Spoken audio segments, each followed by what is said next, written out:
Soulless Dead Brotherhood, Chapter 17. Resolved. A few days had passed, and the town was abuzz. Jesse's death rang something new, almost a mini revolution in the town. People weren't sure where to go from there. Derek and Blake cried murder. Proper precautions and all the hard work that they had done for nothing. The argument that I've had with the guys about the loss of Jesse has been tough, as they knew him a lot better than I did. They knew so much more about him, and I felt really bad. But surprisingly, nobody talked about me and what I did, almost as if I'd never done it in the first place. You'd think something like that would ease my mind, but in reality, I feel even more guilty. So much so that it's like a sin that nobody even wants to mention. It's been snowing recently and it's gotten a lot colder. I had the day off from the clinic as my dad told me shooting that guy was punishment enough. His words, not mine. I walked around, watched the kids playing around, making the first snowman. The snow was really light and powdery, so it really didn't take too much shape. There wasn't a lot of gusts, and so it was rather quiet. Snow has a special quality to it that kind of muffles a lot of sound. I could hear the clinks and clanks of the little snowflakes hitting the ground. It was kind of soothing. And for a guy with a lot on his mind, and for somebody my age just up and shooting somebody, something no kid should ever have to do, no kid should ever want to do. It made things difficult for me, and I wasn't sure where to go from there. My dad had made it very clear and laid down the law in the house that night at dinner. I'd never seen him more frustrated, and in truth, he didn't say much for the first few minutes of the meal. I held my breath, baited, and he cleared his breath. "Now, son," he said, "I want to make it very clear. You are to never go to that wall. You are never even to go so much as close to it. You're staying at the clinic. I don't care if the boys want to hang out with you around there. You are to not go within at least 100 yards of there. You understand?" He leaned back in his chair and put his face in his hands. I said, "Yes, sir," and I left the table and went to my room. The cold winds were blowing, and a whistle through the house lulled me to sleep. That's all I remember from that night. It was tough. It was really tough, and now here I am, contemplating all these things that no kid should ever contemplate. As I was walking down the street, I noticed Sam, one of his good friends. He was picking apart some pieces of computer chips, scraping off parts of the metal so they could melt it down. He had a cigarette in his mouth and a small bottle of some sort of apple bourbon. He noticed me and motioned me to come over. "Where's Trenton?" I asked. As he rolled the cigarette out of the center of his mouth, he said, "Well, he's gone down to go get more scraps. He's looking for more things that we can melt down."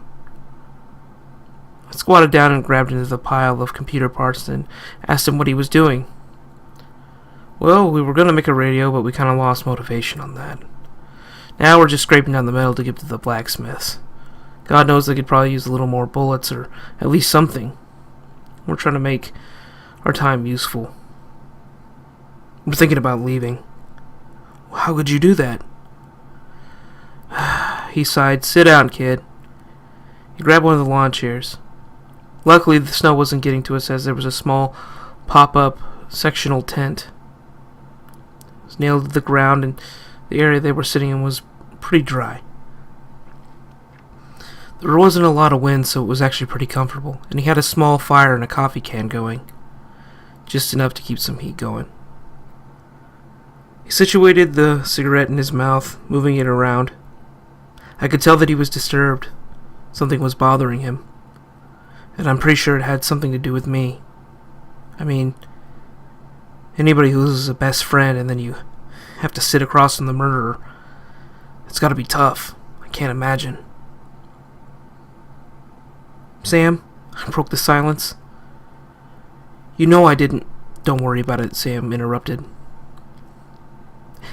It's okay. You didn't know what you're doing, kid. It's fine. It's fine.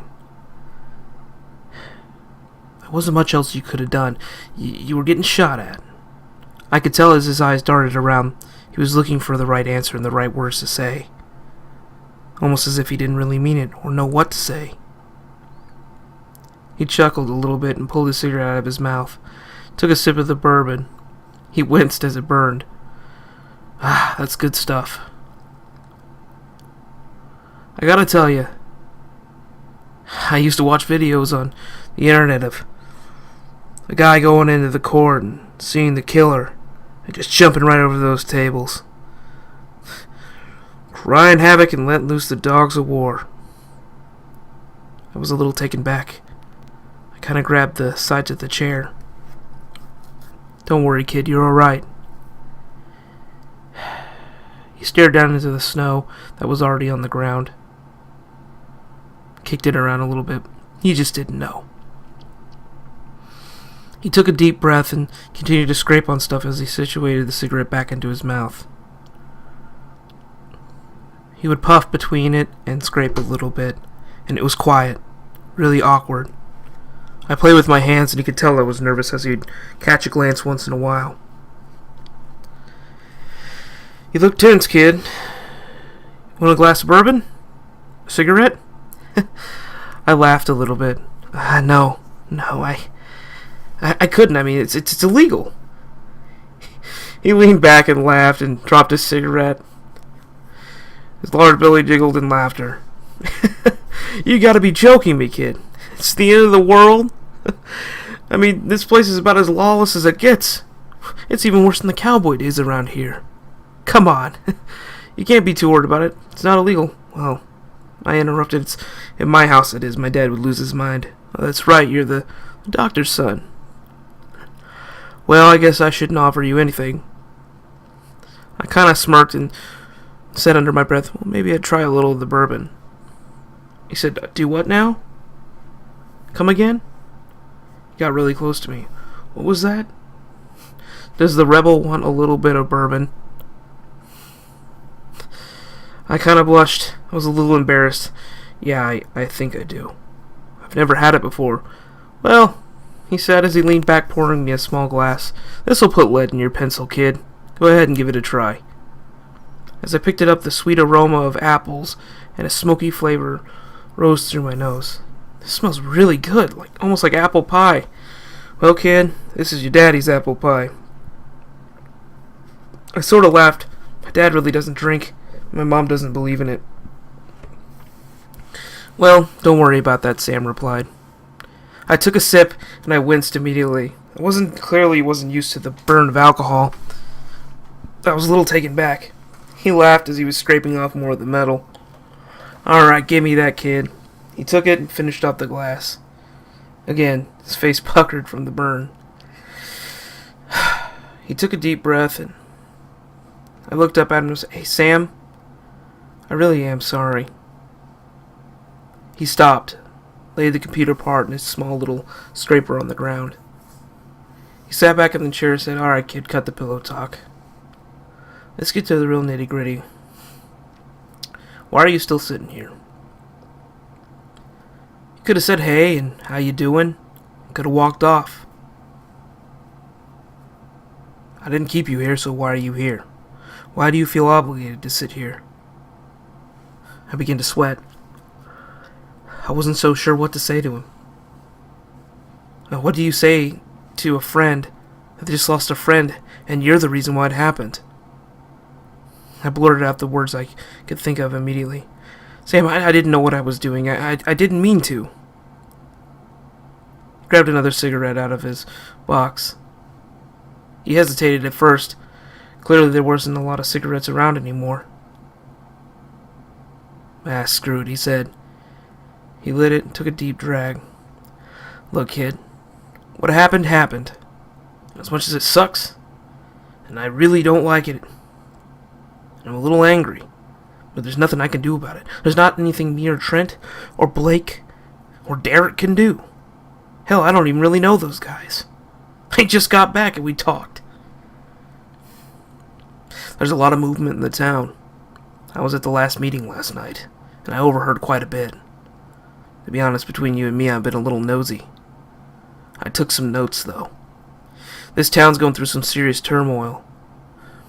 You guys are running out of food, and the game has gone into hibernation. So what are you going to do about it, little medic? I looked at him. How do you know I'm a medic? Like, look, I've seen you in the clinic. You're not in there just because your dad's understudy. You're pretty good. I saw you stitch up a kid. That's beside the point. We're thinking about leaving. Who's thinking about leaving? You guys can't just leave. Let him stop us. He situated the cigarette upwards and to the side of his mouth. Now listen here. We're thinking about leaving, not because we're afraid, but because we know that this is a sinking ship. Get out before it's too late. Well, what's your plan? He looked around as people started walking by. He moved in. Jesse's parents, his brother, his sisters, whole family. They're thinking about taking off. They've laid pretty low. They felt a little shamed. His dad's always been vocal, but not as of recent. Nancy, we talk sometimes, his mother. We talk, and they're thinking about leaving themselves. They're ready to get out of here. Then our parents started talking, Trent's parents started talking. We all started talking. Conversation started to go from disagreements to agreeing all at once. Hell, by the end of it, we were finishing each other's sentences. Long and short, there's a lot of problems here. And it didn't help that he's dead now. You should know. You were there. There aren't enough guards. Hell, you boys had to get up there. Well, not really, I thought in my head. I wanted to interrupt and tell him that we were just there, but he seemed to be on a roll. I stuttered as I tried to get words out. Don't worry about it. I understand. You boys just happened to be at the wrong place at the wrong time. I've had to do wall duty before too, and it's just not wise. Hell, I don't even have enough firewood. Most of the people here are too skittish to go outside the walls. Not since that little war you guys had. Of course, we all came in on the same train. And they beat up the railroad tracks just outside of town so we couldn't get out, as a precaution. The freaking idiots. He took a deep puff of his cigarette and sat back in the chair, almost slumping down. What the hell are we doing here? There's no reason to survive, there's no reason to hold on if we can't figure out how to stay alive and how to get along. What did they do to push him to that? He said. Why'd you go nuts, Jess? Maybe it was because he was a bad guy, I protested. Now hold on a second, kid. He grabbed his bourbon glass and slammed it down on the small table next to him. He rolled the cigarette out of his lip and onto his hands. Placed his hands on his knees and leaned forward. Look, I get that you made a mistake and you shot him. And I get there are things that made him seem shady when we got here.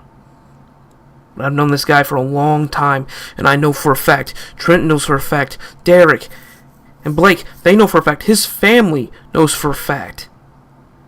Something happened to him, and I don't know what it is. I've got my speculations. Well, then what are they? Well, think about it.